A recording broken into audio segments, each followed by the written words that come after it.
साथियों, इस सेशन में आज हम आपको बताने वाले हैं एक ज्ञान की बातें जो हमने रामायण के अध्ययन करते समय जो है उसमें हम ये चीज़ पढ़ें, तो हमको लगा कि आपसे जो है ये शेयर करनी चाहिए, क्योंकि ये काफ़ी ही आपके जीवन में हेल्पफुल साबित होने वाले हैं, क्योंकि काफ़ी ये ज्ञानवर्धक है।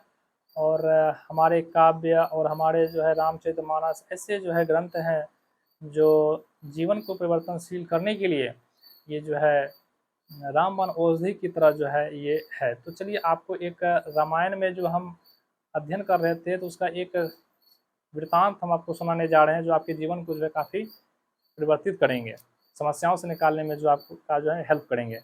तो साथियों, बात कुछ ऐसा है कि प्रभु श्री राम जी और लक्ष्मण जी एक साथ जंगल में विहार कर रहे थे। विहार मतलब वो टहल जो है घूम रहे थे।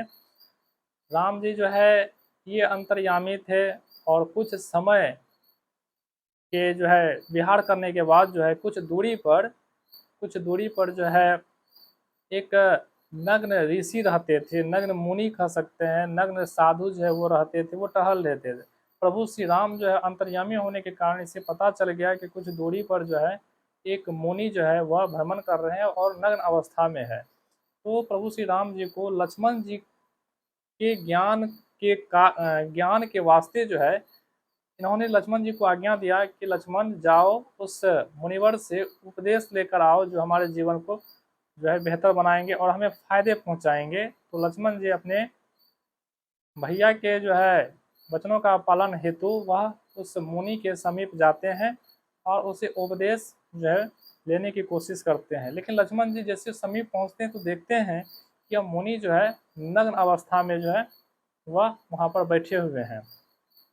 लेकिन भैया के आज्ञा के कारण वह वहाँ पर जाकर उससे उपदेश की बातें पूछते हैं कि आप हमें जो है कृपा करके, हे मुनिवर, आप कृपा करके जो है हमें उपदेश दीजिए, क्योंकि हमें प्रभु श्री राम ने आपके पास समीप भेजे हैं। तो वह मुनिवर सबसे पहले क्या किए, उनको अपनी जिह्वा दिखा दिए। जिह्वा यानी जीभ जो है, ये जीभ उनको दिखाए। फिर वह अपना लिंग दिखा दी, यानी कि इंद्रियां जो है वह उनको दिखा दिए। इससे क्या हुआ, लक्ष्मण जो है वो क्रोधित हो गए।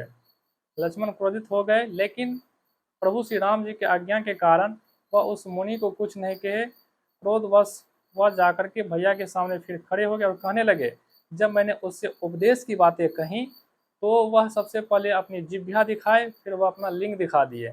इसमें इसमें ज्ञान की बातें क्या है, इससे मुझे बहुत ज़्यादा गुस्सा आया, लेकिन मैं उसे कुछ कह नहीं पाया, क्योंकि ये आपके आज्ञा का उल्लंघन हो जाता। तब प्रभु श्री राम जो है वो मुस्कुराए और बोले, लक्ष्मण, जीवन के सबसे बड़ी शिक्षा उन्होंने तुमको दी है।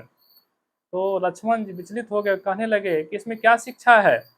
तो प्रभु श्री राम जी कहते हैं कि हे लक्ष्मण, उन्होंने कहा कि सबसे पहले तुम अपने जीभ को संभालो और उससे आप तुम्हारी जो है लिंग इंद्रियां वो अपने आप वश में हो जाएगी।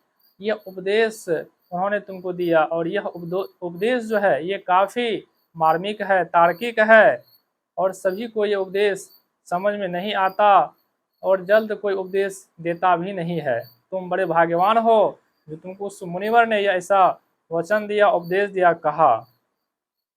कहने का मतलब साथियों ये है कि जब आपका जिह्वा मतलब जीभ पे लेने वाला रस जो है वो आपका सुधर जाता है, तो आपके पंच इंद्रियां जो है वह वश में हो जाते हैं। यानी कि आपका आहार अगर सुंदर हो जाता है, आपका आहार सतोगुणी हो जाता है, तो आपका चित्र भी जो है वो सतोगुणी हो जाएगा, चित्रवान आप हो जाएंगे, सदाचारी आप हो जाएंगे। वह मुनिवर जो है यही उपदेश दिए थे। अगर आप तमोगुणी वाले भोजन करेंगे, तामसी प्रवृत्ति वाले भोजन करेंगे, तो आपका चरित्र कभी सुंदर नहीं हो सकता, आप कभी जो है सदाचारी नहीं हो सकते। यहाँ पर प्रभु श्री राम ने लक्ष्मण के ज्ञानार्थ के लिए उन्हें ऋषि के पास भेजे, ताकि लक्ष्मण जी को आगे जीवन में कोई कष्ट ना हो।